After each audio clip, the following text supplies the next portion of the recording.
ದಿನಾಂಕ 23/8/2025 ಶನಿವಾರದಂದು ಮಾಲೂರಿನ ಜನಪ್ರಿಯ ಶಾಸಕರಾಗಿರುವ ಸನ್ಮಾನ್ಯ ಶ್ರೀ ಕೆ.ವೈ. ನಂಜೇಗೌಡ ಅವರ ಅಧ್ಯಕ್ಷತೆಯಲ್ಲಿ ನಡೆದ ಸಮಾರಂಭದಲ್ಲಿ ಸತತವಾರಿ ಹಾಲು ಉತ್ಪಾದಕರ ಸಹಕಾರ ಸಂಘದ ಅಧ್ಯಕ್ಷರಾಗಿ ಶ್ರೀ ತಿರುಮೇಗೌಡ ಸಿಇಒ ಅವರನ್ನು ಆಯ್ಕೆ ಮಾಡಲಾಗಿದೆ. H V. Nanjundappa, H T. Venkataswamy, S. Rajappa, R. Narayanaswamy, S K. Ramesh, D K. Narayanaswamy, G. Manjunath, H K. Manjula, Sarojamma, K S. Lakshmi ಈ ಸಂದರ್ಭದಲ್ಲಿ ಶಾಸಕರು ಮಾತನಾಡುತ್ತಾ, ಶ್ರೀ ತಿರುಮೇಗೌಡ ಅವರನ್ನು ಸಂಘದ ಅಧ್ಯಕ್ಷರಾಗಿ ಆಯ್ಕೆ ಮಾಡಿರುವುದು ಮಾಲೂರಿನ ಇತಿಹಾಸದಲ್ಲಿ ಹೆಮ್ಮೆ ಪಡುವ ಕ್ಷಣವಾಗಿದೆ. ಅವರ ನೇತೃತ್ವದಲ್ಲಿ ಸಂಘ ಇನ್ನಷ್ಟು ಅಭಿವೃದ್ಧಿಯತ್ತ ಸಾಗಲಿದೆ ಎಂದು ಹೇಳಿದ್ದಾರೆ. ಇದಕ್ಕೆ ಸೇರ್ಪಡೆಯಾಗಿ ದಿನ್ನೇರಿ ಹಾರೋಹಳ್ಳಿ ಗ್ರಾಮಕ್ಕೆ ಸಿಸಿ ರಸ್ತೆ ನಿರ್ಮಾಣ ಯಶಸ್ವಿಯಾಗಿ ಪೂರ್ಣಗೊಂಡಿದೆ. ಈ ರಸ್ತೆಯು ಸ್ಥಳೀಯ ಜನರಿಗೆ ಅತ್ಯಂತ ಪ್ರಯೋಜನಕಾರಿ ಆಗಲಿದೆ ಎಂದು ಶಾಸಕರು ತಿಳಿಸಿದ್ದಾರೆ.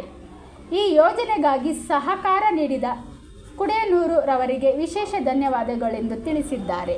Bureau report, ರಾಷ್ಟ್ರಧ್ವನಿ news Kannada. ವರದಿಗಾರರು Pushpa SV. Malur. 28 ಗ್ರಾಮ ಪಂಚಾಯತಿಗಳಿಂದ ಯಾರ್ಯಾರಿಗೆ ಸೈಟ್ಗಳಿಲ್ಲ ಊರಲ್ಲಿ, ನಿಜವಾಗ್ಲು ಸೈಟ್ ನಿಲ್ದಿರೋರಿಗೆ ಎಲ್ಲರಿಗೂ ಕೂಡ ಸೈಟ್ ಕೊಡಿಸ್ಬೇಕು. ಸಿದ್ದರಾಮಯ್ಯವರು ಬರೋ ದಿವಸ ಹಕ್ಕುಪತ್ರ ಕೊಡಿಸ್ಬೇಕು ಅಂತೇಳಿ ಈಗಾಗಲೇ ಮೀಟಿಂಗ್ ಮಾಡಿದ್ದೀನಿ. 28 ಗ್ರಾಮ ಪಂಚಾಯತ್ 14,000 ಅಪ್ಲಿಕೇಶನ್ಸ್ ಬಂದಿದೆ.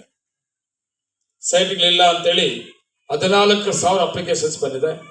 14,000 ಜನದಲ್ಲಿ ಎಷ್ಟು ಎಲಿಜಿಬಲ್ ಇದೆ ಸ್ಕೂಟ್ನಿ ಆಗ್ತದೆ.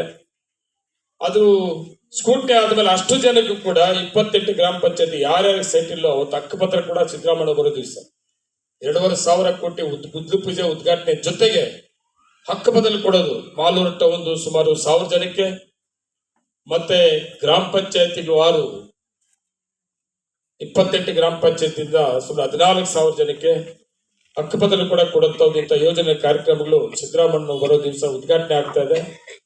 ಹಕ್ಕುಪತ್ರ ಕೂಡ ಕೊಡ್ತಾ ಇದೀವಿ. ಇನ್ನು ಬೇರೆ ಏನೇನು ಕೆಲಸ ಮಾಡಬೇಕು ಅದೆಲ್ಲ ಕೂಡ ನಾನು ಮಾಡ್ಕೊಡ್ತೀನಿ. ಈ ಸಂದರ್ಭದಲ್ಲಿ ಹೇಳಿ ನನಗೆ ಕಾರ್ಯಕ್ರಮದಲ್ಲಿ ಭಾಗವಹಿಸಕ್ಕೆ ಅವಕಾಶ ಮಾಡಿಕೊಡಿ ನಿಮ್ಗೆಲ್ಲ ಧನ್ಯವಾದಗಳು ಹೇಳ್ತಾ, ತಡವಾಗಿ ಈಗ ತಾನೇ ನಮ್ಮ ಕೋಲಾರ ಜಿಲ್ಲಾ ಮಹಿಳಾ ನಿರ್ದೇಶಕರಾದಂತ ಕಾಂತಕ್ನವ್ರು ಬಂದಿದ್ದಾರೆ. ನಿಮ್ಮ ಪರವಾಗಿ ನಾನೇ ಅವರಿಗೆ ಸ್ವಾಗತವನ್ನ ಬಯಸ್ತಾ ಇದ್ದೀನಿ. ಓಕೆ, ನಮಸ್ತೆ.